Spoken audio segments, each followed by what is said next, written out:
amigos, muy buenas tardes.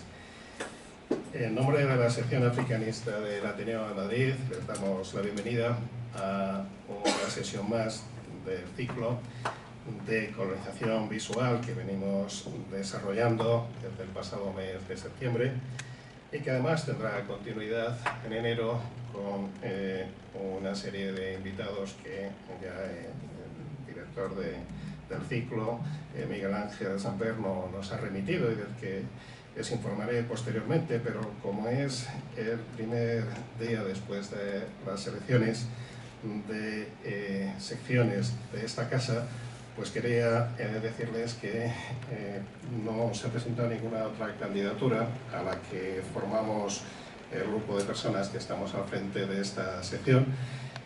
Candidatura que denominamos con el nombre de Íñigo de Aranzadi, un insigne africanista español que estuvo en Guinea durante varios años, tiene a su haber una serie de obras.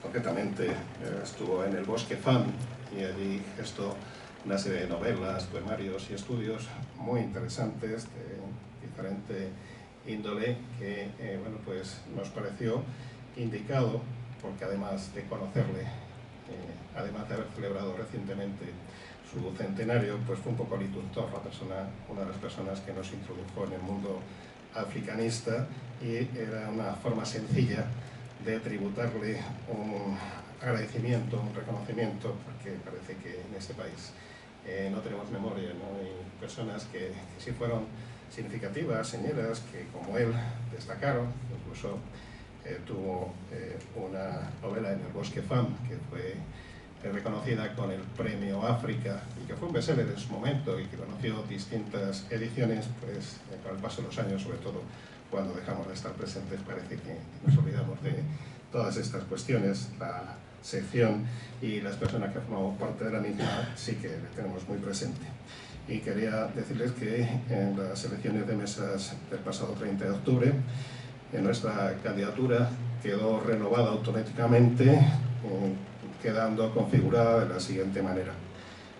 Como vicepresidenta tenemos a doña Gloria Mistral Rosique, como secretario primero a don Miguel Ángel García Raserón, como secretario segundo a don Miguel Ángel Puig Samper Mulero, como tercera secretaria a María Antonia García de León, y como cuarto secretario a Francisco Aldecoa Luzárraga. Como presidente he sido reelegido, Basilio Rodríguez, y para mí es un placer seguir desarrollando actividades en colaboración, no solo con la mesa de sección, sino con todos los ateneístas, africanistas o interesados por estos temas, que son muchos, aunque no siempre es fácil que concitemos el interés o que no coincidamos con otra serie de actividades en esta casa o en Madrid, que hacen que a veces tengamos que dividirnos o tengamos que optar, ¿no?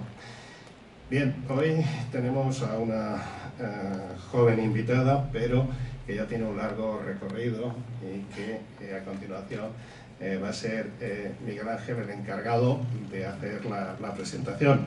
Yo simplemente quería agradecer a Alba Lerida Jiménez que nos haya acompañado, que esté con nosotros, que nos vaya a ofrecer una disertación y una proyección muy interesante en la que a nivel personal pues tengo mucho interés, ¿no? Porque efectivamente con Íñigo Aranzadi, con otra serie de intelectuales y africanistas en el Colegio Mayor Universitario de Nuestra Señora de África, en diferentes instituciones, sí que estuvimos tratando estos temas, pero hace ya unos cuantos años, concretamente en la década de los 90 y en la primera década de este tercer milenio. Me interesa mucho la visión que nos va a ofrecer sobre los naturalistas españoles en Guinea Ecuatorial y su visión colonial, lo que nos va a posibilitar luego pues mantener un diálogo con todos ustedes, porque este es un acto interactivo en el que espero que puedan participar, y por supuesto con la autora, ¿no? También quiero anunciarles que a partir de enero, como digo, va a tener continuidad este ciclo, una nueva etapa con 4 invitados más que periódicamente, mensualmente, vamos a convocarles para mantener esta actividad viva. Pero también en febrero vamos a tener un nuevo ciclo. Lo cierto es que también ha sido a raíz de la puesta en marcha de este que surgió la posibilidad de programar un nuevo ciclo que hemos ofrecido a la dirección de esta casa y han considerado oportuno programarlo.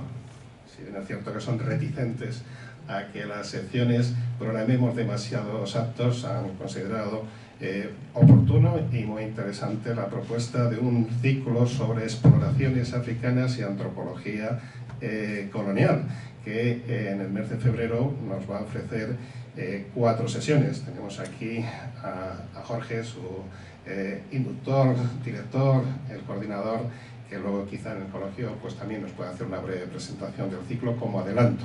Y también tenemos en la sala pues el siguiente invitado del ciclo de hoy, pero como anunciaremos al final su conferencia del día 20, pues luego también tendremos ocasión de darle la palabra. Ahora, sin más dilación y para no retrasar el acto, pues vamos a hacer la palabra a Miguel Ángel García Raserón para que pueda leer el currículum de nuestra invitada y que dé comienzo a su disertación. Buenas tardes, señoras y señores. Voy a dar lectura a un brevísimo currículum de nuestra invitada de hoy. Alba Lérida es graduada en Historia por la Universidad Complutense de Madrid. Se especializó en el ámbito del patrimonio a través del Máster de Estudios Avanzados de Museos y Patrimonio Histórico-Artístico por la misma universidad. Actualmente es personal investigador en formación en el Instituto de Historia del Centro de Ciencias Humanas y Sociales del CSIC. Y al mismo tiempo se vincula con el Departamento de Historia Moderna e Historia Contemporánea de la Universidad Complutense, donde lleva a cabo su tesis doctoral dirigida por José María López Sánchez y Miguel Ángel Puig Samper. Es miembro del Grupo de Investigación Espacio, Sociedad y Cultura en la Edad Contemporánea y participa en congresos, jornadas, seminarios que intentan aportar nuevas líneas de investigación a los estudios de la historia de la ciencia. Querida Alba, tienes la palabra.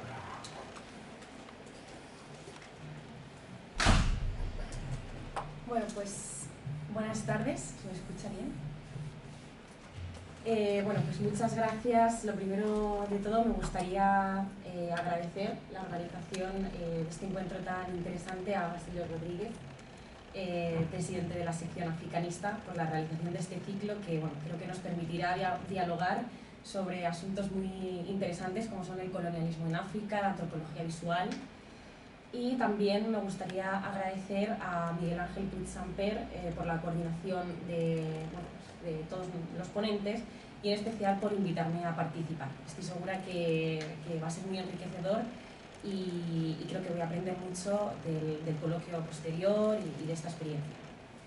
A día de hoy, como ya se ha mencionado brevemente en la explicación de mi currículum, estoy trabajando en una tesis doctoral sobre expediciones naturalistas en el contexto español de los años 40, especialmente en Sáhara y en Guinea Ecuatorial, centrando mi atención en una parte más institucionalista sobre las entidades que favorecieron estas incursiones, pero también en una parte más antropológica, podríamos decir, que tiene que ver con la fotografía generada por estos naturalistas.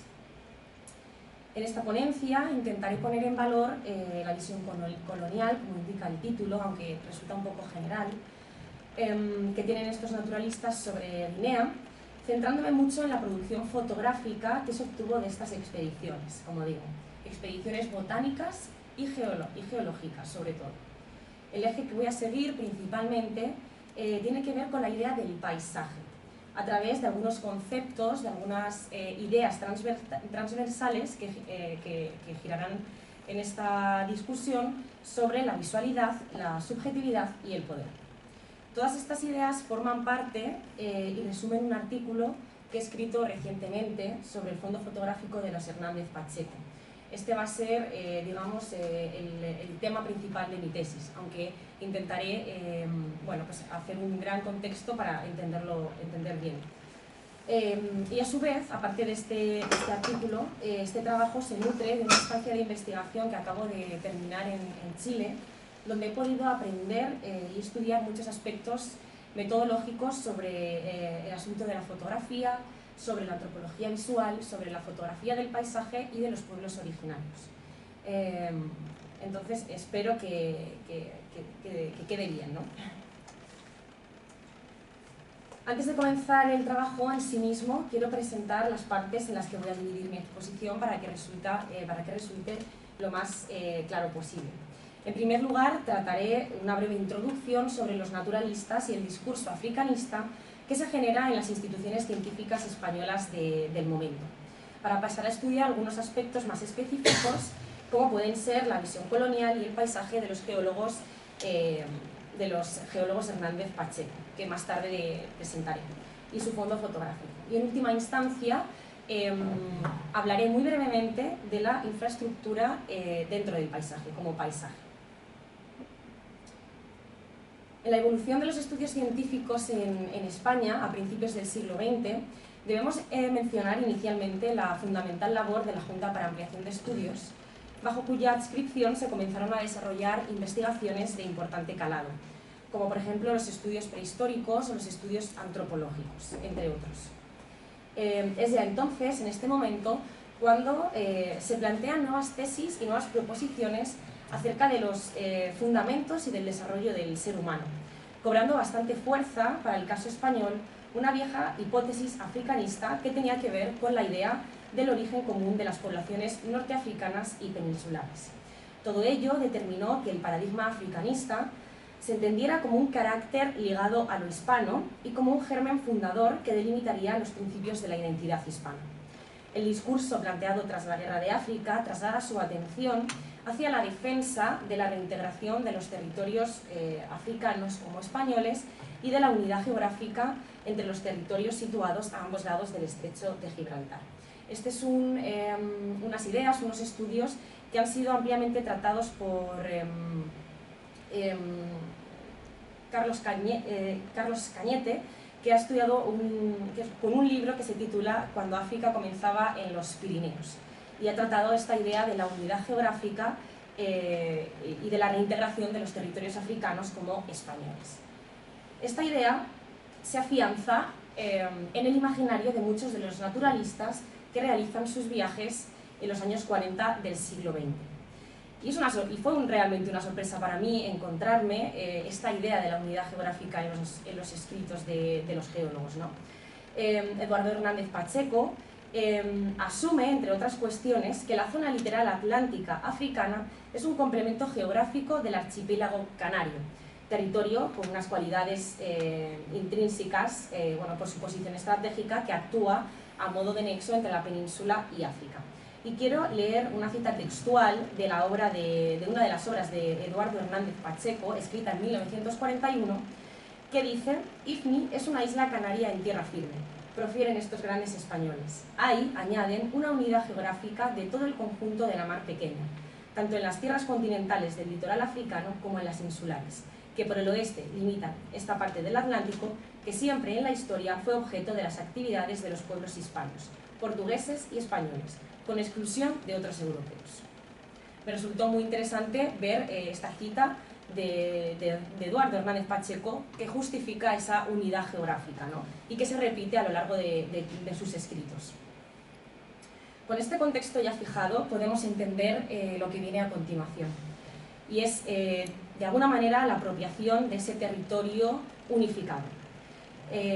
España ejerce sobre sus únicas colonias, en aquel momento, colonias que en algún sentido habían quedado bastante abandonadas, bastante olvidadas, una protección paternalista que conlleva a un incipiente aumento de viajes y de expediciones de médicos, antropólogos, geólogos y en definitiva naturalistas, que trataron de dar respuesta a ciertas cuestiones científicas, pero también antropológicas, etc.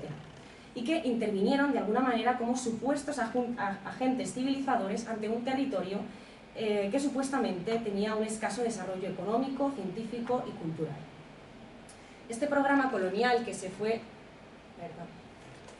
Este programa colonial que se fue fraguando en el primer tercio del siglo XX español experimentó su máximo esplendor tras la finalización de la Guerra Civil, momento en que explosiona el despertar de una acción colonizadora en consonancia con los valores que sustentaba el nuevo régimen franquista, como puede, por ejemplo, el nacionalcatolicismo, la defensa de la patria y el colonialismo. Los geólogos y botánicos que yo estudio no fueron depurados, evidentemente, no fueron depurados de estas instituciones científicas españolas y fueron partícipes y fomentaron de alguna manera todo este entramado científico de los años 40 que cimentaron el africanismo español a través de la geología y la botánica. Y actuaron, como ellos mismos se definen, como iniciadores y representantes de la época moderna de las investigaciones geológicas en el Sáhara español, en Guinea continental y en Fernando Po. El relieve, las aguas superficiales y subterráneas, el estudio geológico y prehistórico, la flora y la fauna, pero también y muy profundamente la vida humana y las posibilidades económicas fueron los principales elementos que movilizaron a las diferentes instituciones científicas y políticas españolas a efectuar viajes de prospecciones científicas. Instituciones como por ejemplo la Dirección General de Marruecos y Colonias o el Instituto de Estudios Africanos y también el Museo de Ciencias Naturales o el Real Jardín Botánico, que son dos instituciones en las que yo me estoy centrando en mi tesis doctoral, que estuvieron a su vez apoyadas por personalidades que emplearían, según Pío Zabala en su prólogo a la obra del Sáhara Español, Expedición Científica de 1941, cualquier sacrificio para que la voz de la ciencia y del más auténtico españolismo llegara a todos los oídos. He querido plasmar algunas de las fotografías. Bueno, pues uno es un mapa con las estaciones establecidas y los trabajos y estudios realizados para preparar la expedición a Guinea continental en el año 1940 desde el Museo Nacional de Ciencias Naturales.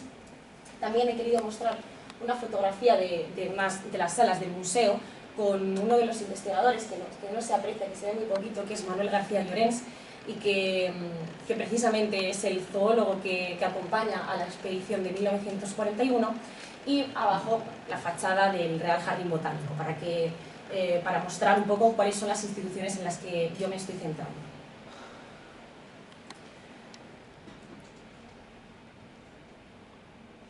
Ahora toca presentar a los protagonistas, ¿no?, que ya he mencionado previamente. Eduardo Hernández Pacheco, de origen extremeño, se trasladó a la ciudad de Madrid en el año 1910 al ganar la cátedra de Geología en la Universidad Central, que hoy conocemos como Universidad Complutense. Además, formó parte de la plantilla del Museo Nacional de Ciencias Naturales como encargado, como jefe, de la sección de Paleontología y Geología. Todas estas enseñanzas e influencias recayeron claramente sobre su hijo Francisco Hernández Pacheco, que también fue una pieza clave en el contexto de la geología, especializado en geografía física y vinculado también a la Universidad Central y al Museo Nacional de Ciencias Naturales durante los años 40. Ambos llevaron trayectorias científicas muy parejas y similares y bueno, algo que tienen en común ambos también es su introducción al mundo científico en distintas instituciones de gran calado, en el museo y en las universidades, un aspecto bastante repetido, bastante frecuente en la época, que conllevó en este caso a la pugna con Ignacio Bolívar por la cuestión de la adquisición de la cátedra y de la jefatura de la sección de Geología, y que es un aspecto estudiado en el libro de la lucha por la modernidad que ha tratado José María López Sánchez. En el primer tercio del siglo XX, la fotografía, y aquí es cuando empiezo a hablar del aspecto más artístico de este geólogo, porque este geólogo es, digamos, polivalente, se le puede estudiar desde muchas perspectivas. Yo voy a centrarme en su visión fotográfica y en su visión del paisaje, ¿no? Durante el primer tercio del siglo XIX, la fotografía comenzó a suponer un pilar fundamental en los trabajos científicos que los naturalistas, que los médicos, que los geógrafos, los antropólogos llevaron a cabo, ¿no? Muchas son las personalidades que dieron su favor a esta ingeniosa máquina, y es el caso de Alexander von Humboldt, que defendió y enalteció la creación de estas nuevas imágenes que mostraban una nueva verdad acerca de la naturaleza. Y precisamente traer a colación la figura de von Humboldt no es baladí, pues para Eduardo Hernández Pacheco realmente fue un referente, y la obra de Cuadros de la naturaleza de Alexander von Humboldt supuso una inspiración para su propio trabajo, dado que le ayudó a sentar las bases de su propia noción del paisaje. Muchos de los autores que han investigado su figura, la figura de Eduardo Hernández Pacheco, además de tratar su trabajo, su obra, su parte más geológica, han hecho ya hincapié en su visión paisajística, destacando, entre otros asuntos, su definición del paisaje, entendida como la manifestación sintética de las condiciones y circunstancias geológicas y fisiográficas que concurren en un territorio, de tal modo que el paisaje es la resultante del ambiente geográfico, del fisiográfico, incluida la vegetación, y del geológico.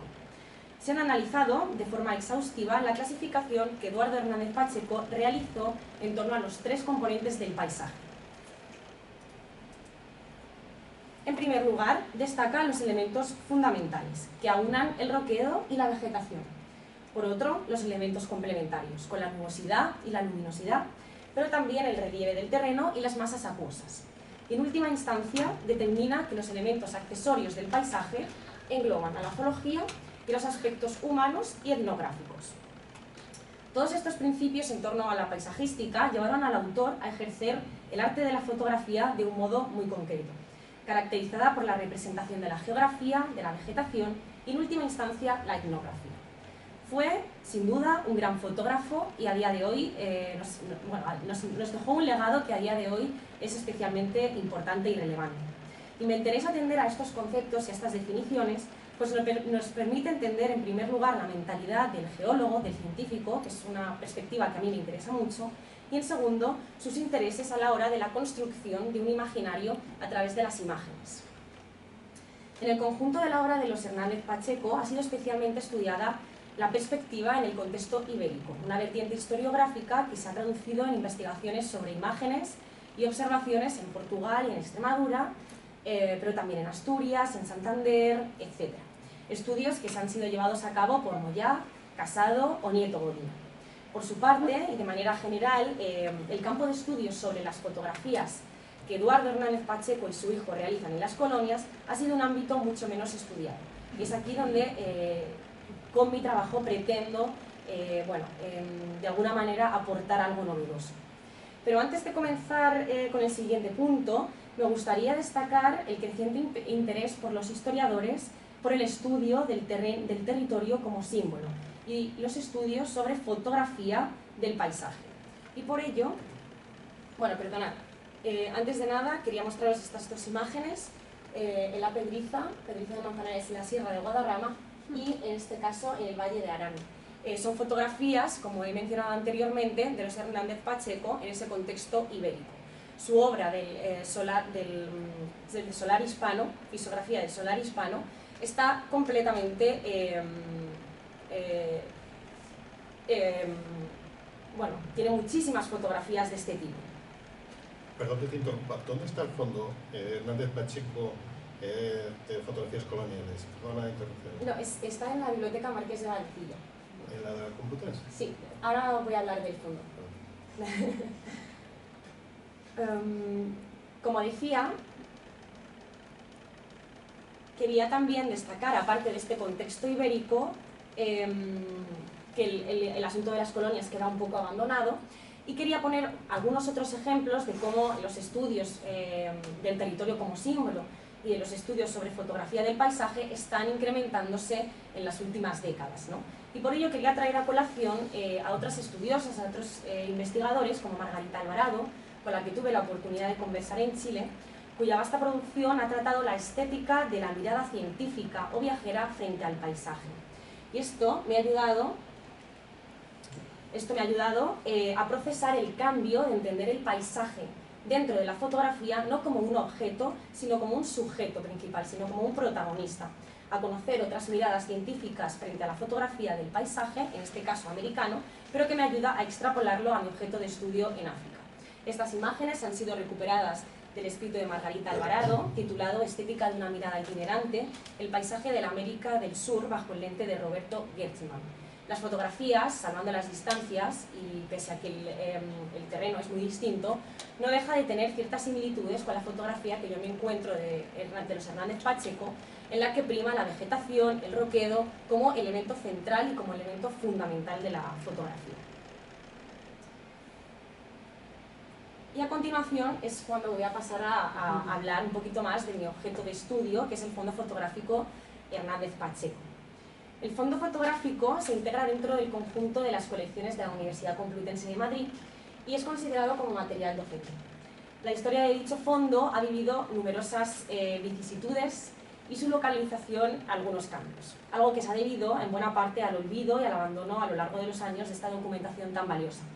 Quiero destacar un TFG muy detallado de una alumna de la carrera de restauración que ha hecho un estudio muy importante, plantea un proyecto de restauración sobre las placas de vidrio. Es aquí, en este TFG, donde yo pude ver cómo estas placas se encontraban depositadas en una especie de cajonera en la Facultad de Geología de la Universidad Complutense de Madrid, y no fue hasta la jubilación del profesor, que en ese momento las tenía, cuando se le dio un valor y cuando se depositaron en un sitio específico con unas condiciones mucho mejores de las que hasta ese momento había tenido. El fondo lo componen un total de 3.000 diapositivas con soporte en vidrio, como he dicho.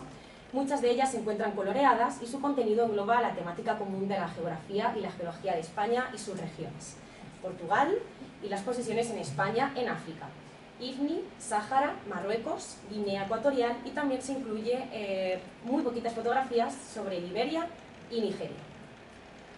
Las carpetas consultadas en la Biblioteca Histórica Marqués de Valdecilla han sido las correspondientes, por mi parte, a los territorios de África, donde tuvieron lugar las principales expediciones, las visitas y las conferencias a las que asistieron los Hernández Pacheco.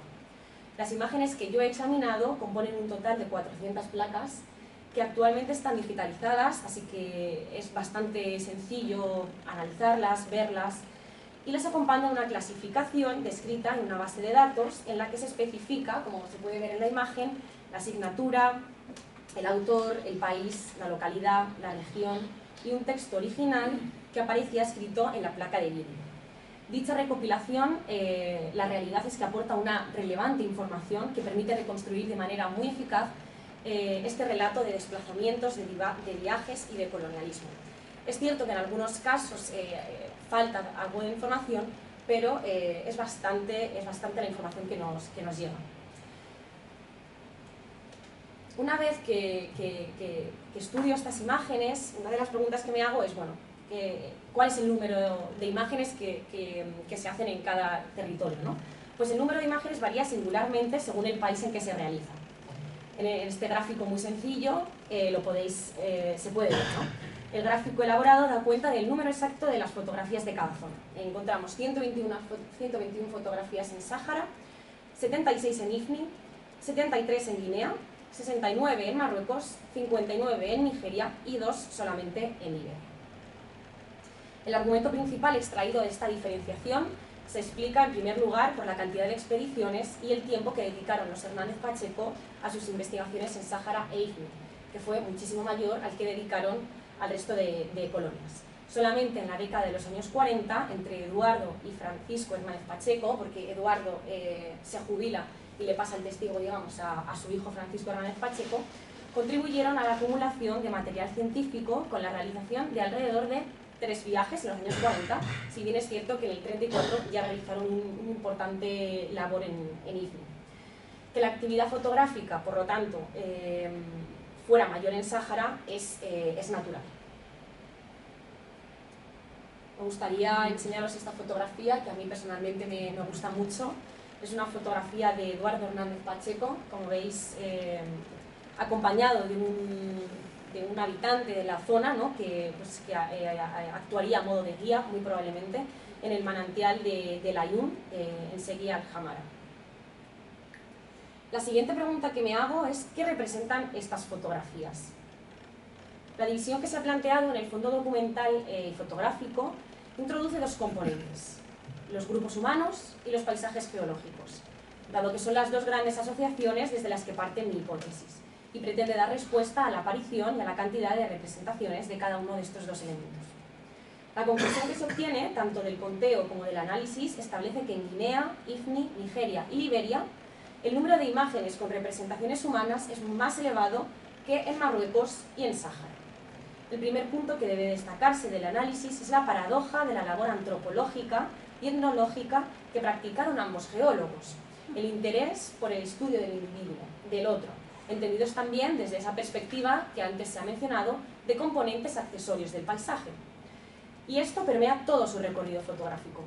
Destaca sobre todo el corpus realizado en Guinea, donde claramente primó el aspecto humano sobre el geológico. De nuevo, quizá debido a ese matiz de exotismo, de singularidad, que tanto se afianza en la mentalidad de los naturalistas de esa época y que pretenden trasladarse a través de las imágenes.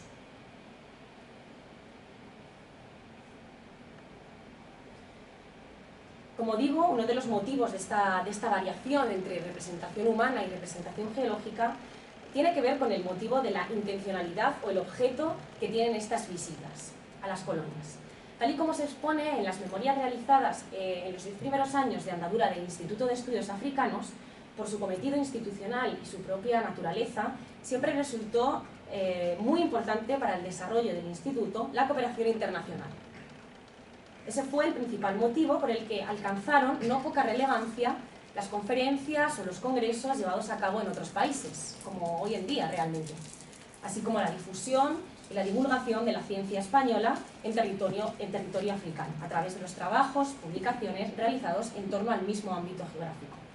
Además de las expediciones realizadas con una misión puramente de investigación, como puede ser el caso de los viajes de Hernández Pacheco al Sáhara, y cuyas fotografías así lo demuestran, se realizaron congresos con un carácter formativo y divulgativo, cuya trascendencia residió en la articulación de redes de conocimiento y espacios de intercambio, donde se defendieron tesis sobre naturalismo, antropología, geología, pero realmente el estudio de campo no estaba tan presente.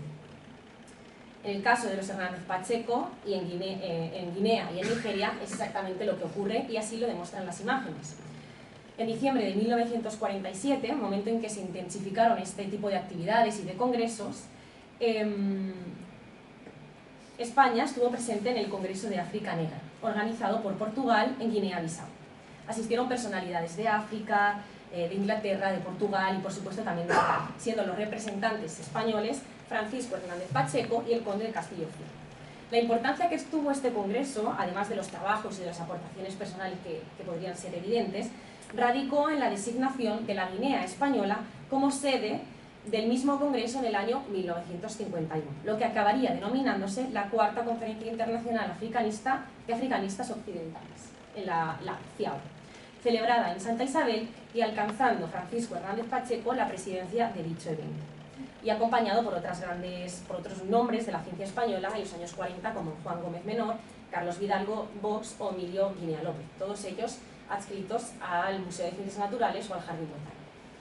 La premisa, por lo tanto, de la que parto yo, de la que se parte, es que las imágenes que encontramos en el fondo fotográfico de los Hernández Pacheco de Guinea pueden pertenecer a esta reunión, a la cuarta reunión de la CIAO, ¿no?, llevada a cabo en el año 1951. Lo digo así porque realmente no se especifica en el fondo fotográfico, es una de las informaciones que no aparece, pero realmente ha sido un puzzle en el que han ido encajando las piezas y gracias a las fuentes documentales y a las fotografías podemos entender que los Hernández Pacheco no realizaron más expediciones a Guinea y que por tanto estas fotografías que aparecen son de este congreso. Como veis, esta fotografía a mí me encanta, está coloreada y se aprecia bueno, pues a los colonos, la vestimenta, la carga posiblemente para el congreso. Pero también aparecen otro tipo de fotografías, como pueden ser estas que veis en pantalla. En las imágenes de Guinea se presentan modelos preconcebidos, sobre todo en torno al cuerpo de la mujer, donde se observa de alguna manera una mirada de infantilización, paternalismo o incluso, me atrevería a decir, animalización. que también se puede extrapolar a esta fotografía, que a mí me parece muy ilustrativa y muy expresiva, que no son mujeres, pero que demuestran un poco esa animalización dentro de la selva, como si fueran una especie más, ¿no?, del bosque. Como digo, sigue apareciendo este tipo de imágenes, con el cuerpo desnudo de la mujer. Bueno, la sexualización está ahí, evidentemente, y me parece muy increíble. Bueno, me resulta chocante que al final los elementos accesorios de los que hablaba Eduardo Hernández Pacheco fueron lo que primaba en estas fotografías.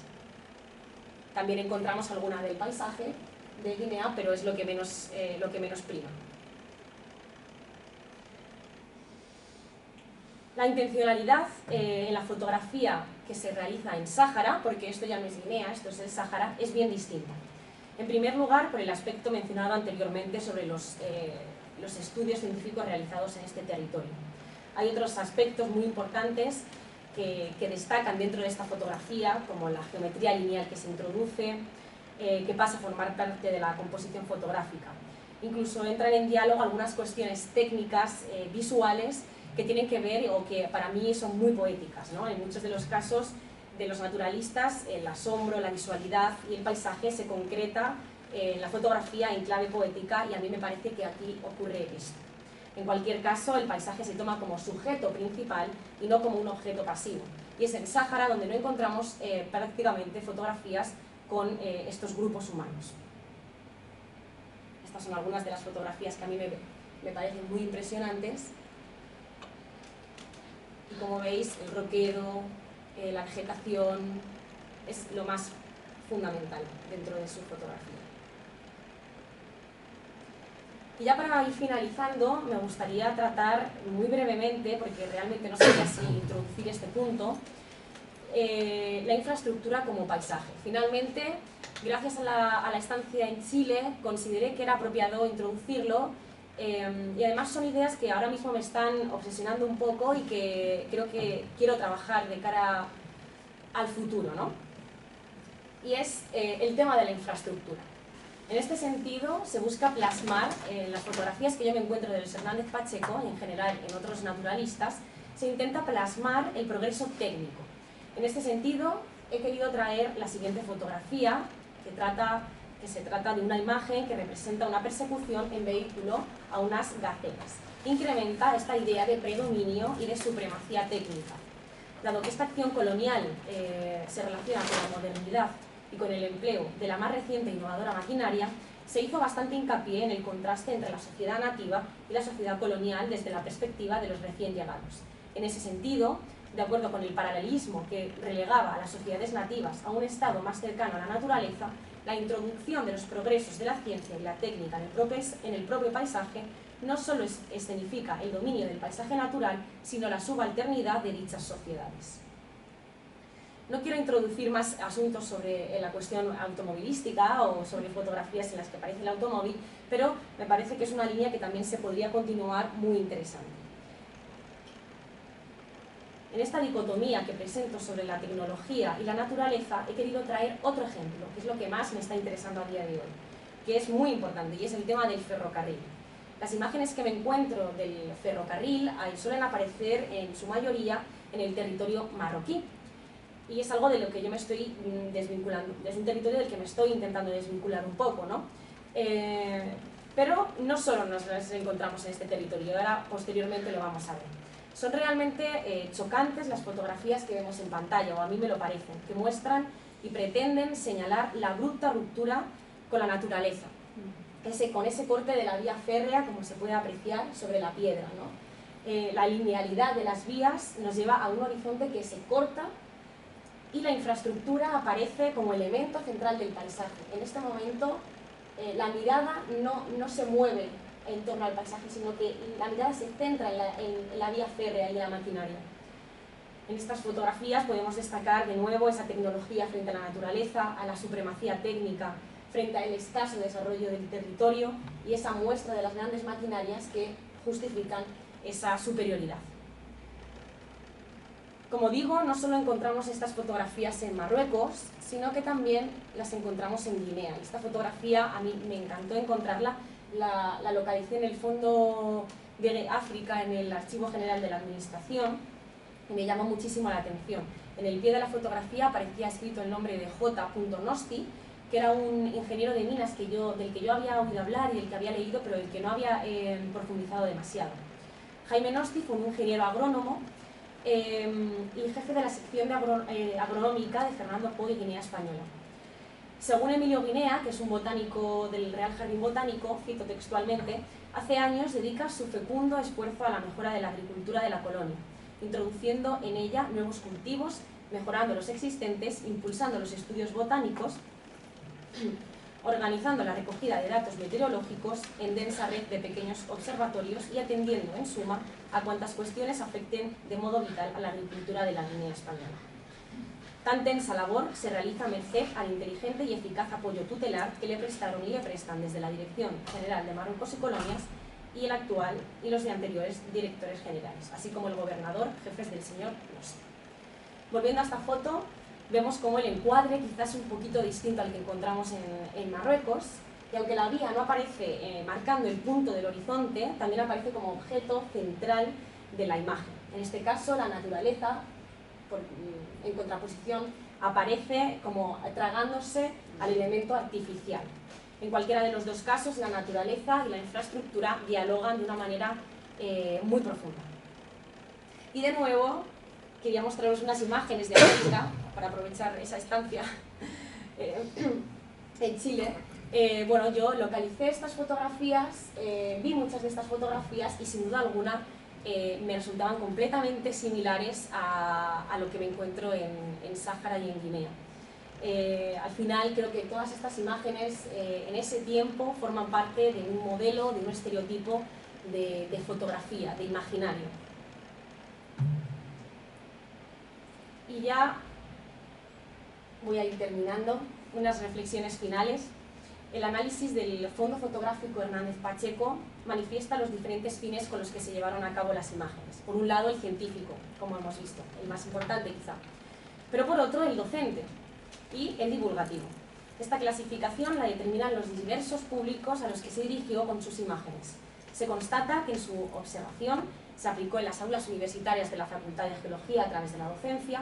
La publicación de las imágenes en las diferentes revistas y periódicos estatales abrió un nuevo espacio a un público especializado y no especializado, deseoso de lectura épica y de imágenes exóticas. Y en último lugar, a la comunidad científica, a través de boletines, a través de revistas científicas o a través de congresos. Se hizo eco de los artículos de investigación colmados de fotografías que completaban y ampliaban el horizonte científico. El corpus fotográfico de los Hernández Pacheco, además de actuar como material de investigación, puede entenderse como un aparato político donde jugaron un papel determinante las ideas y las actuaciones del colonizador.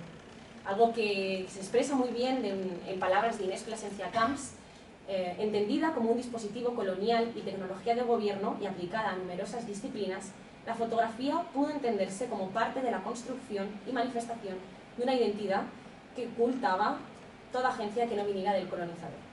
Las principales respuestas que se obtienen del análisis descrito sitúa al territorio del Sáhara como el más fotografiado y proporciona los distintos enfoques temáticos representados en las fotografías. Un enfoque que, como se ha podido ver, varía en función de diversas circunstancias, el nivel de especialización o estudios de terreno, traducidos en abundantes fotografías naturalistas, o en el exotismo y el desconocimiento del espacio, un encuadre realizado desde perspectivas convencionalistas o tipificadas del indígena, como ocurre en la Guinea Española.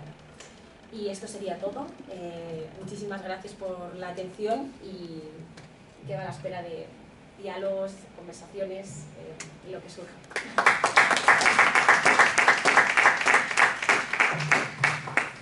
En primer lugar, antes de ceder la palabra al público, yo quiero felicitar muy de veras a nuestra invitada por su excelente exposición. Creo que muy bien estructurada, muy clara, muy ilustrativa, incluso para las personas que llevamos unos cuantos años dentro del mundo africanista y que al menos a mí personalmente pues, me ha concitado muchos temas sobre los que establecer un coloquio ahora, pero quizá, si me lo permites, para empezar, quiero augurarte una magnífica acogida a esa tesis en la que estás trabajando, entre otras cosas porque este fondo, aunque sí aparece mencionado en algunos lugares, es bastante desconocido, repito, incluso dentro del entorno africanista. Y te lo dice un extremeño que desconocía que los Hernández Pacheco eran de la comarca de Montánchez, ¿no? Al menos el padre, ¿no? Sí. Sí que había un instituto, pero la verdad es que bueno, pues no habíamos seguido la pista de un personaje que se desvela como muy significativo, crucial, al menos dentro del entorno de este tipo de colonización visual, ¿no? Por otro lado, me interesa mucho, ¿no? El análisis que vas a hacer de esas imágenes, y especialmente si te vas a centrar en las imágenes coloniales, que es lo que he creído deducir de tus palabras, ¿no? Y bueno, pues ahora comentaremos algunas de estas cuestiones, ¿no? Pero sí que te sugiero que si te resulta factible, también te zambulles un poquito y rastres dentro del archivo de esta institución que nos acoge, porque la mayor parte de los naturalistas o africanistas que has mencionado tuvieron relación, e incluso varios de ellos fueron socios ateneístas. Y en estas mismas instalaciones se celebraron mesas redondas, presentaciones de libros, incluso hubo alguna exposición de materiales traídos de Guinea, que yo conozco, es lo que tengo rastreado, pero creo que no te va a resultar complicado, aunque te hayas centrado fundamentalmente en las instituciones que has mencionado, también al menos poder hacer alguna alusión, ¿no?, a que en estas instalaciones sí que existía ese ambiente, no sé si colonialista o no, desde luego no, creo que con ese enfoque que tú has presentado, ¿no?, de estar un poco a disposición del régimen para proyectar una imagen de las colonias como para pues consolidar, ¿no?, la visión hispana o del régimen en ese momento. Yo creo que aquí las disertaciones, las actividades tenían, no sé si un aire más libertario, pero desde luego más distendido, ¿no?, aunque por supuesto pues había muchos de ellos que eran personas adeptos al régimen y que obviamente no iban a cambiar su filosofía aunque estuviesen en el contexto que estuvieran, pero aquí sí que hubo debates abiertos y yo creo que muy interesantes. Pido perdón por la interrupción anterior, pero es que precisamente traía para obsequiarte como conferenciante una muestra de la bibliografía existente de naturalistas y antropólogos sobre, por ejemplo, Guinea, pero con la ausencia total de bibliografía de naturalistas. Hay algún libro casi más centrado en imágenes, pero con un análisis muy somero del papel de estos naturalistas y antropólogos españoles. Antropólogos yo creo que había muy pocos, hubo muy pocos, ¿no? Pero sí te quería obsequiar como agradecimiento por tu intervención. Ya saben que aquí no tenemos recursos, hay pocos recursos, pero sí que desde el grupo editorial Señor Pigmalión queríamos obsequiarte con este excelente libro del antropólogo alemán Günther Tessmann, que hace una descripción muy detallada de los pubis de Fernando Poo, ¿no?, y que además tiene bastante material gráfico, fotográfico y gráfico, por si acaso te resulta de utilidad. Y reforzando un poquito la idea que comentaba antes de que esta institución pues tuvo un papel importante en el africanismo español, pues también te quería obsequiar este volumen, que es el del primer Congreso Africanista de 1907, es decir, que el africanismo incluso se retrotrae al 19, y aquí se celebraron actividades tan importantes como esta, que en el caso de este primer Congreso Africanista estuvo más centrado en Marruecos, prácticamente lo que más interesaba desde el punto de vista comercial. Guinea, hasta unas décadas después, no empezó a tener una beligerancia o importancia dentro del régimen y, consecuentemente, para los investigadores, viajeros, naturalistas y africanistas españoles. Pero yo creo que es importante al menos para que lo tengas ahí. Y otra muestra de cómo se percibía y cómo se reflejaba la imagen colonial de Guinea pues es la de otro antropólogo alemán. En principio, pues ya digo que yo al menos no he podido constatar la presencia de estudios sólidos de antropólogos a principios del siglo XX, sí que los hay luego posteriormente, pero no a principios. En este caso es Oscar Baumann, también centrado en la isla de Fernando Po y en los Unis. Bueno, este es un pequeño obsequio que espero que te resulte de utilidad para tu tesis. Y hay muchos temas, pero no quiero acaparar el uso de la palabra, por eso tenemos el placer de abrir el coloquio. Si cualquiera de ustedes quiere intervenir, les ruego que lo hagan. Y como se está grabando el acto, les pediría el favor, si no es una molestia, de que se presenten y si pueden formular desde aquí la pregunta, podrían aparecer en el vídeo.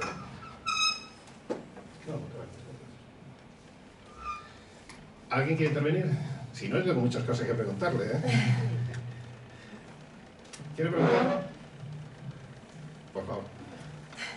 Bueno, lo que pasa es que no quería desviar. Bueno, Isabel Díaz, soy vicepresidenta Junta Internacional del CSIC. Enhorabuena, Alba, por la excelente presentación. Lo que pasa es que yo tengo una curiosidad, no es tanto, no quería desviar el debate de la fotografía, porque sé que el tema de tu tesis es la fotografía. Lo que has mencionado Van Humboldt, y es que, claro, yo he leído mucho de Humboldt y lo que tiene son muchos dibujos. Entonces, no sé si en tus fondos o en los fondos, porque no lo sé, yo soy química, no sé si los fondos es conjunto o si has explorado este impacto igual en los dibujos o no. No, realmente, simplemente, bueno, Alexander von Humboldt por muchos motivos me interesa, ¿no? Por sus dibujos, porque Miguel Ángel, bueno, pues lo ha trabajado mucho y me ha hablado mucho de esta figura.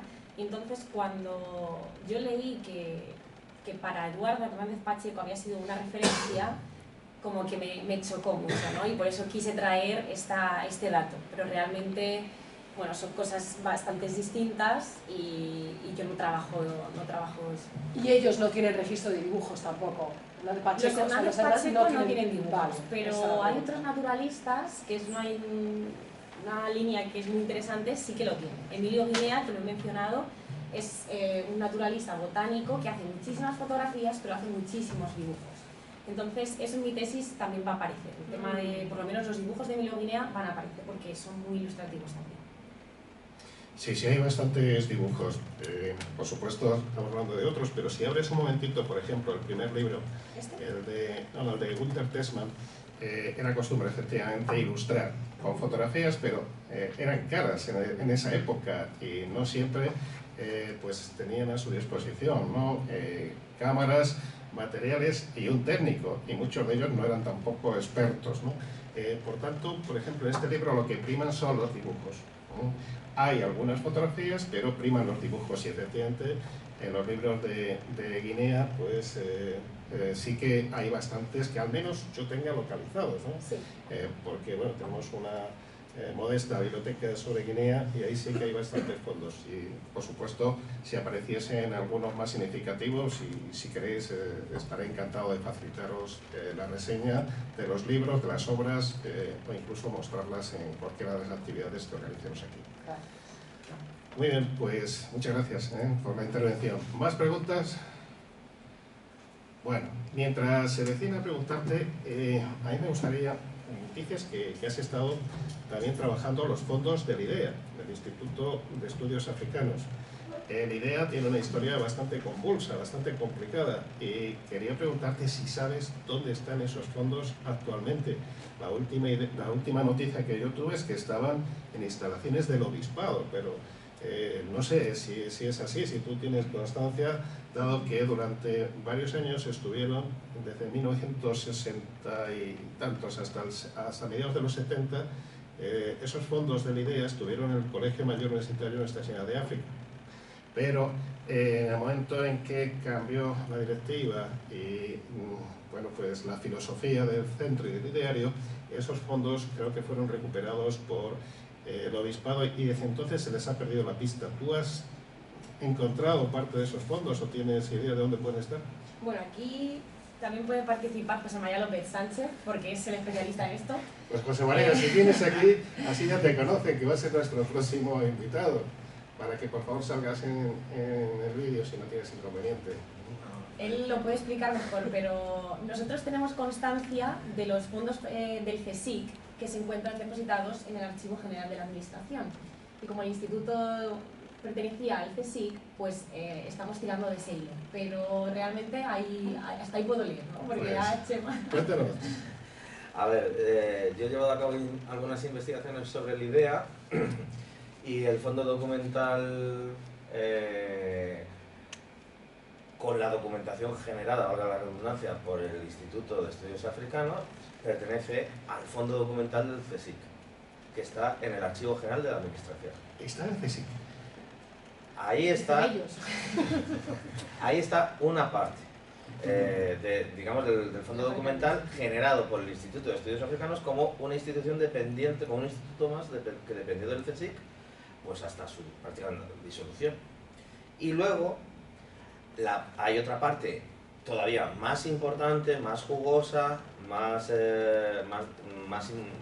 importante, que está también en el Archivo General de la Administración, en el Fondo de África, En Alcalá. en Alcalá. Entonces, bajo la asignatura, si no recuerdo mal, 81 barra y la caja correspondiente. Entonces, ahí está toda la correspondencia generada y que ha llegado hasta ahora por la dirección del IDEA durante todos esos años con artistas, científicos, colaboradores del IDEA, catedráticos de universidad, etcétera, que colaboraron con el IDEA.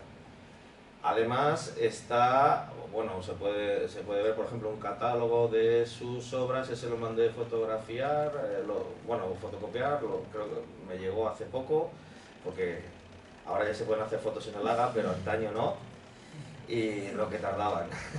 Entonces yo, que estuve trabajando esos fondos en el año 2021, pues me acaba de llegar a unos 3 o 4 meses parte de lo que había pedido fotocopiado, y entre ellos está un catálogo de las publicaciones del IDEA, me parece que en torno al año 60, ¿vale? Y conserva, el catálogo tiene todas las publicaciones del IDEA desde su inicio hasta el año en el que ese catálogo fue editado. Y luego, yo estuve viendo documentación de los momentos, claro, el momento final del instituto es muy convulso, entonces daría para mucho y sería otra conferencia. Entonces, como no quiero dar una conferencia, pero Vamos a dar la próxima semana. pero no sobre la idea, sino sobre su revista. Su revista. ¿No? Su revista. A partir del 40, la última etapa. A partir del 42. A partir del 46 se vincula ya a la idea. Con el 42 al Instituto de Estudios Políticos. Y a partir del 45-46 es del IDEA. Eso me refería, que no fue creada por el IDEA, no. Es muy anterior, ¿no? Sí, claro, la primera etapa es anterior a la guerra y es una revista en el contexto del ejército africanista de Marruecos. Entonces, bueno, en la etapa final, estamos hablando del año 76-77, primero, podríamos decir que no hay una disolución oficial del IDEA, hay una muerte por inanición. Se le deja de financiar. Que coincide con la salida del Colegio de África. Sí, porque el Colegio de África fue otra de las creaciones, no del IDEA, No. sino de la Dirección General de Plazas y Provincias Africanas.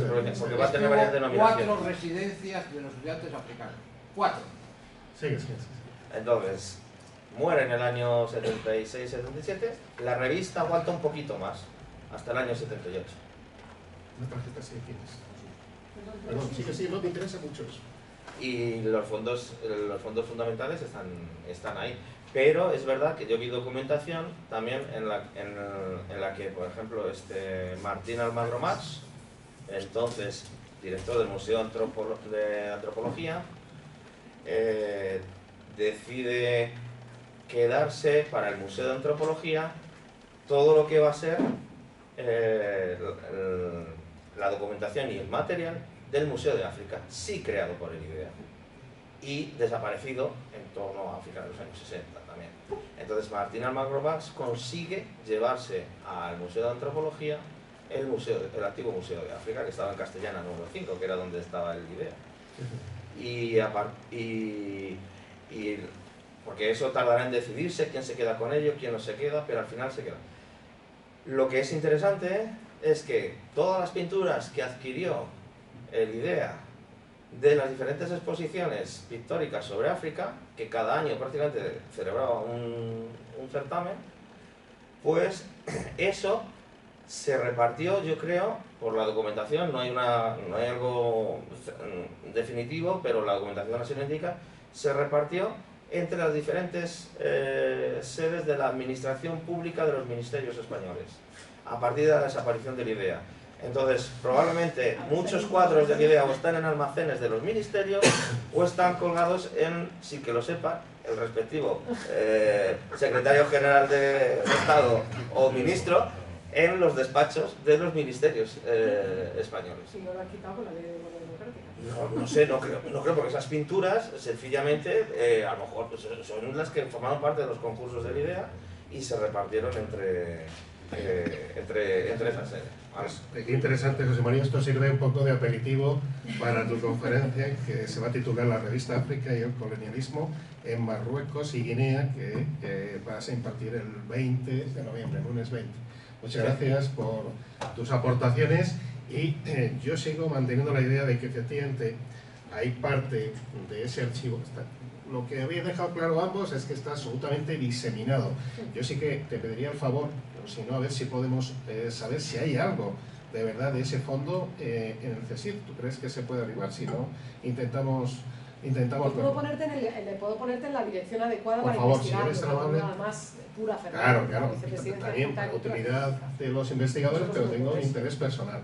Y por otro lado, pues si me acuerdo, si no te pido que me lo recuerdes tú, para el día de tu conferencia voy a traer posiblemente alguna publicación que tú no has visto, ¿no? De ideas sobre el Colegio de África y sobre cuando estaba allí ubicado, fotografías de esos momentos que coinciden casi con los de su desaparición, ¿no? Sí, porque además yo en cuanto vi los primeros folletos que edita el IDEA, inmediatamente el anagrama de la IDEA era un mapa de África, IDEA, ¿no?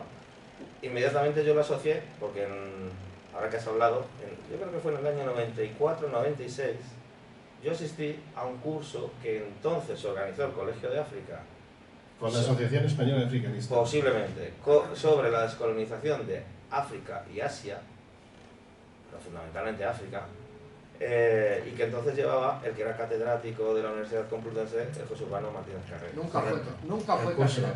El curso porque era el presidente de la Asociación Española de Africanistas. Perfecta memoria, y en ese momento estábamos el profesor Riesgo. Entonces yo me acuerdo, lo asocié inmediatamente porque claro, yo me encontré el mapa de África, o sea, el mismo anagrama, y dije, pues esto era lo del Colegio Nuestra Señora de África. Claro. Y entonces luego ya vi en la documentación cómo se crea el Colegio de África. O sea, el Colegio Nuestra Señora de África. En el 64. En el 64, sí. Que primero iba a llevar otro nombre, que no me acuerdo cuál era, pero era un nombre religioso, y luego se lo cambia a Nuestra Señora de África. Exactamente. Pues muchas gracias por lo que has aportado, y ya digo que en tu charla seguiremos hablando de estos temas. Pero sobre la idea yo no traigo nada salvo sus por eso he dicho el título de tu conferencia, ¿no? Pero nos has aclarado muchas cosas. ¿La dejamos responder si quieres responder a algo o quieres matizar algo o seguimos ofreciendo? Sí. Pues el profesor Riesgo, sí, que se ha perdido esta magnífica conferencia. Qué pena que esto no se haya divulgado por redes sociales. Se ha divulgado. Por eso somos 11. No pasa nada. No, a mí no ha llegado por ninguna de las teorías de la gente. Adelante. Lo que él ha dicho, Que se está grabando. ya, vaya al rincón. Para que salgas en el Sí. vídeo. Lo Breve que- la intervención, ¿eh? Sí, no, breve. Responden a otras. Lo que ha dicho es interesantísimo y conviene que eso se anote, Basilo, que lo registres. Yo voy a ir por otro terreno, que es ¿dónde van los estudiantes africanos?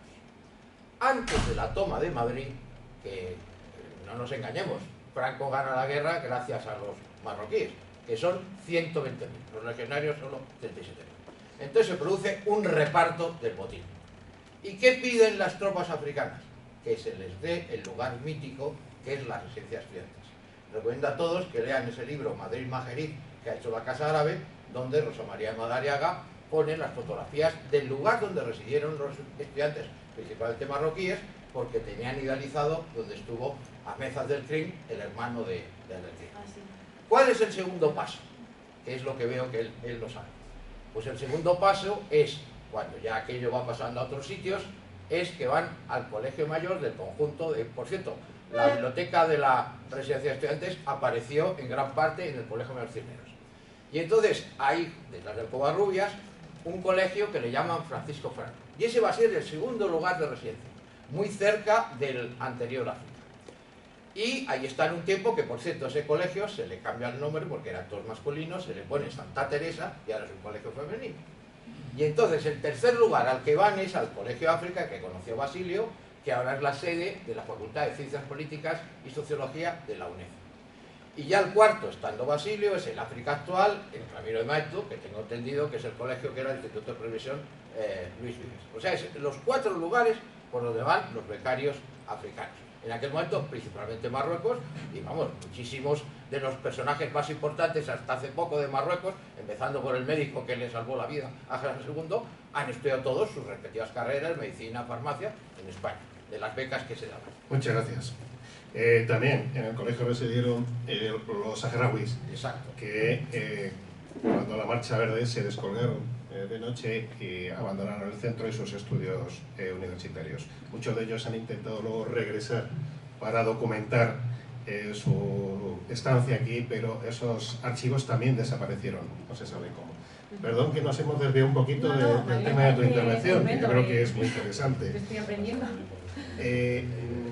No sé si hay alguien más que quiera preguntar alguna cuestión que quieran ustedes. Yo, Basilio, te quería puntualizar que el Fondo Fotográfico Hernández Pacheco no solo se encuentra depositado en la Biblioteca Marqués de Valdecilla. Una parte está ahí, pero otra parte está en el museo, por si lo quieres saber. ¿En el museo? En el Es de antropología, ¿no? En el de Ciencias Naturales. Ah, qué Ciencias cosa más naturales. rara. Porque muchas cosas de África, yo lo he visto en Marta Pero Tierra, el fondo... pasaron al Museo de Etnología, que es el actual antropología. ¿El fondo colonial dices? El fondo fotográfico del que yo he hablado se encuentra dividido en la Facultad de Geología, que luego pasó a la Biblioteca Marqués de Valdecillo, y parte digitalizado también en el museo. De todas las 3.000 diapositivas de las que he mencionado, se encuentran divididas en esas dos instituciones. Perfecto. Pues nada, muchísimas gracias. Yo espero leer tu tesis muy pronto. ¿Para cuándo tienes previsto terminar? Todavía me queda. ¿Para cuándo crees que terminas? Estoy en mi segundo año de contrato. Me quedarían otros 2, más o menos. Bueno, pues seguiremos muy de cerca la evolución de tu trabajo, ¿no? Bien, si nadie te pregunta, yo sí que te diría, dices que los fines, concretamente, de los viajes, no sé si de los Hernández Pacheco o de los naturalistas españoles, no sé si lo entienden muy bien. Por un lado tenían un fin científico, docente y divulgativo, pero por otro lado también eran viajes o eran trabajos que estaban a disposición de la administración para reforzar su imagen colonial, ¿no? Para, con la excusa del hispanismo, pues cimentar y consolidar su imagen como... Nunca fuimos realmente un país con grandes colonias en África, eran muy pocas, muy escasas, ¿no? Pero sí que el aparato divulgativo de la administración potenció esa imagen colonial española, ¿no? Y de hecho hay muchas publicaciones, ¿no?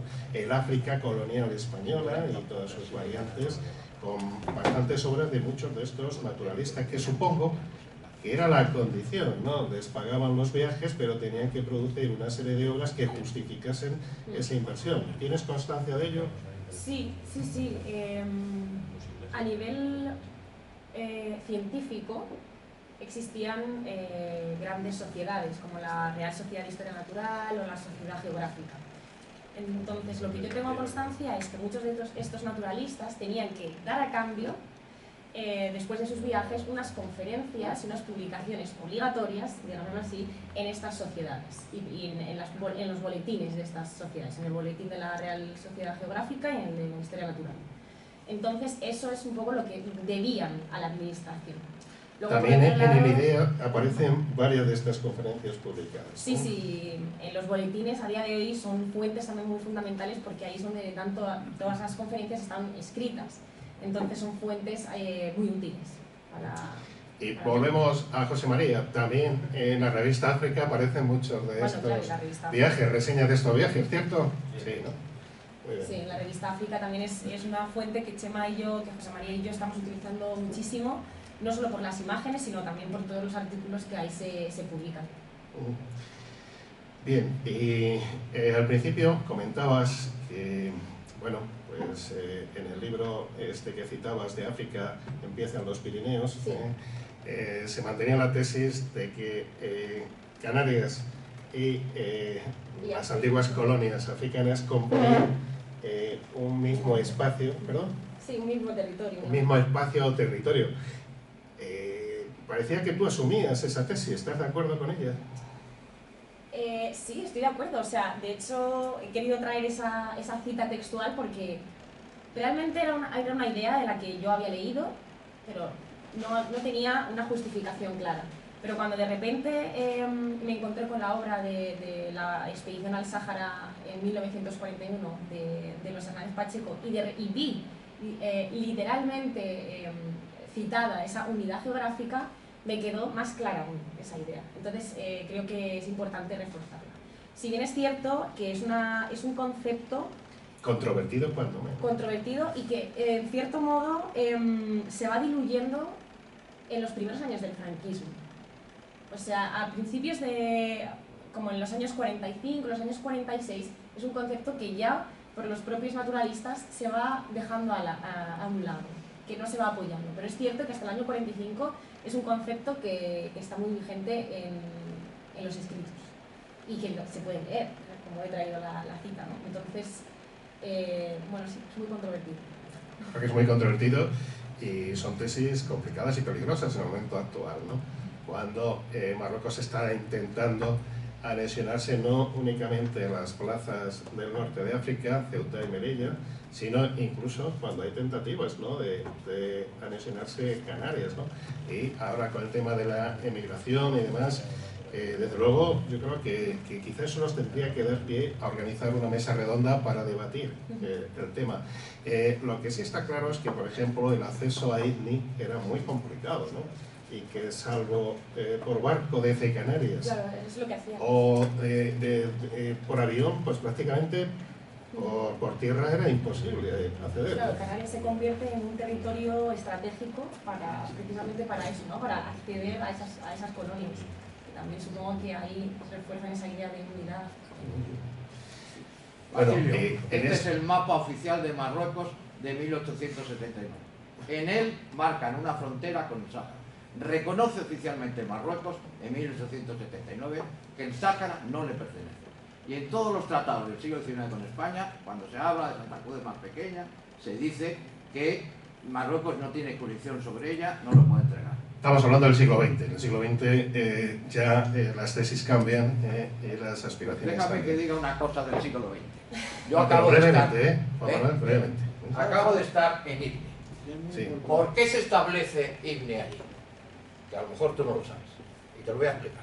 Brevemente. Es verdad que no hay un puerto natural, dicen los más expertos que era Puerto Cansado, que incluso podía haber sido Agadir, donde estaba Santa Cruz de Mar Pequeña.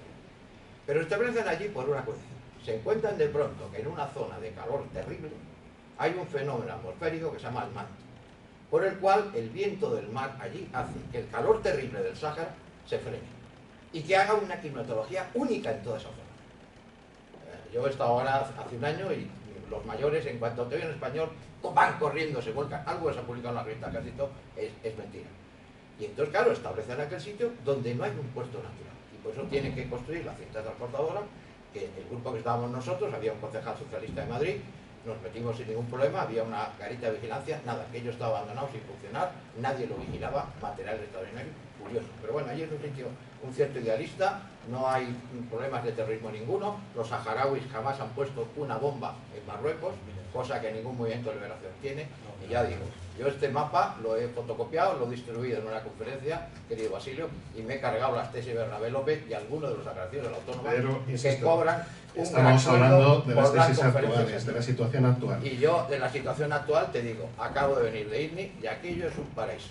Los hoteles siguen con los nombres españoles, las calles con los nombres españoles, la calle principal se llama 6 de diciembre, que es el día que Capaz ocupó aquello sin disparar un solo tiro. Hablamos de las aspiraciones de Marruecos, Juan Manuel. Sí, sí. Bien, ¿alguien más quiere intervenir?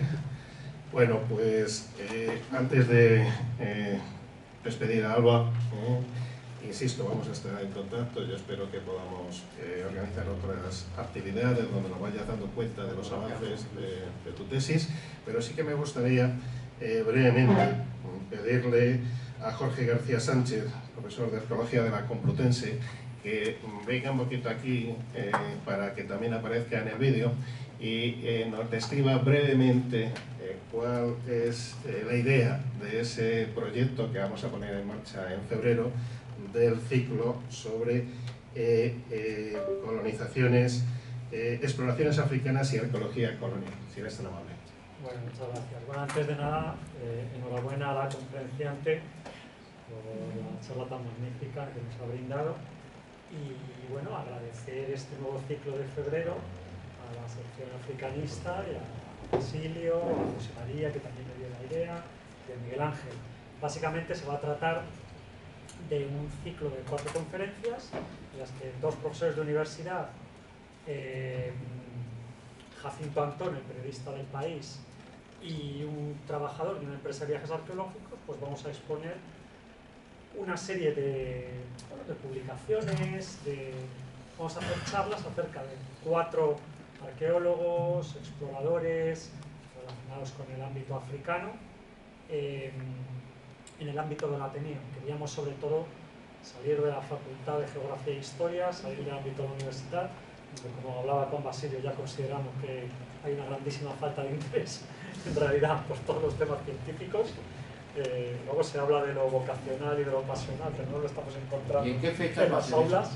En febrero.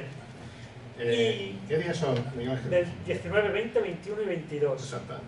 Entonces Rocío Darriba va a hablar de Frobenius y su expedición a Abisinia, Carlos Pérez Aguayo de Lord Pendlebury y sus excavaciones en Tel la Marna, también algo de Creta, donde muere durante la Segunda Guerra Mundial, la ocupación alemana. Jacinto Antón hablará sobre Laszlo o Laszlo Almasi, no sé qué orientación, la tumba de Alejandro Magno, la búsqueda de Zarzura, etc. Y yo hablaré sobre Byron Kuhn de Prorok, que es un arqueólogo amateur y un documentalista que excava en Cartago, excava en Útica, tiene expediciones por el Sáhara, por otros lugares del norte de África, y me interesa mucho sobre todo que, bueno, pues tengo fragmentos cinematográficos de sus expediciones. Vamos a poder verlos aquí, ¿no? Pues sí, claro, por supuesto. Y sobre todo ese método que tiene de la difusión de la arqueología del momento a través de las conferencias que impartía con fragmentos cinematográficos sincronizados, ¿no? Él hablaba comentando una película que no podía parar, que iba corriendo sobre sus expediciones, ¿no? Era una forma por la cual financiaba esa forma de vida que se había buscado. Pero hoy no es muy conocido, sobre todo porque no fue un arqueólogo académico ni universitario, pero a mí me parece un gran divulgador de la arqueología y, bueno, un pionero en esa rama de los traveling, ¿no? De los documentales y de las conferencias sincronizadas con películas. Pues muchísimas gracias. Este es el adelanto que es os una hago. pena porque Frobenius, la expedición más importante que hizo relacionada con España es lo de la etnia de los armas de Tombuctú, que son los antiguos moriscos al servicio de Ahmed IV al-Mansur y que tienen como lengua oficial el español, puesto que parte son los llamados fronterizos y parte son los prisioneros de Alcázar Quibir, que les dan la libertad a los que son de familias pobres, que no van a su rescate para llevar como tú.